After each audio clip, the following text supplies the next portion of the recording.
Rozhodol som sa, že ako prvý nôž, ktorý si spolu vyrobíme, bude japonské Gyuto, čiže japonský kuchynský nôž z vysokouhlíkovej ocele 19191.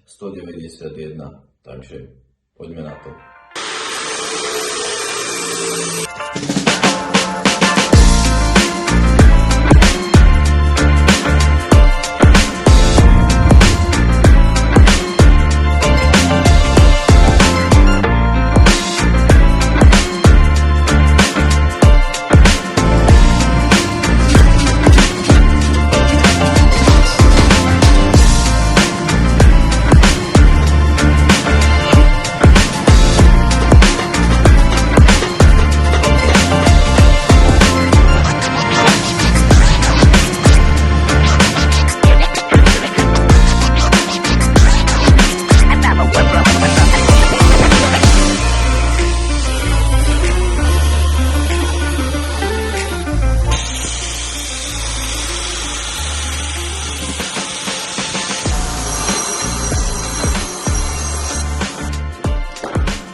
Priatelia, bohužiaľ, prvý pokus o Hamon na oceli 1991 sa nám nepodaril.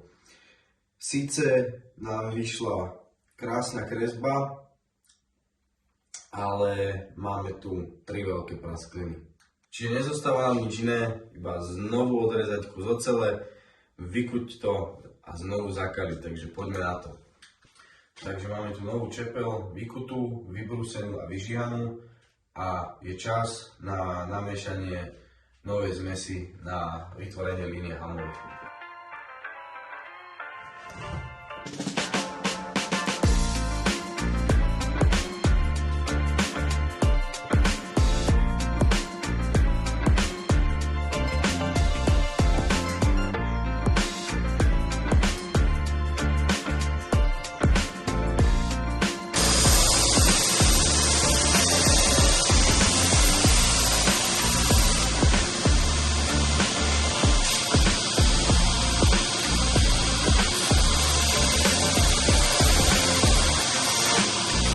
Takže výbrus máme hotový, máme tu nový deň a dnešný deň začneme práve leštením tejto čepele.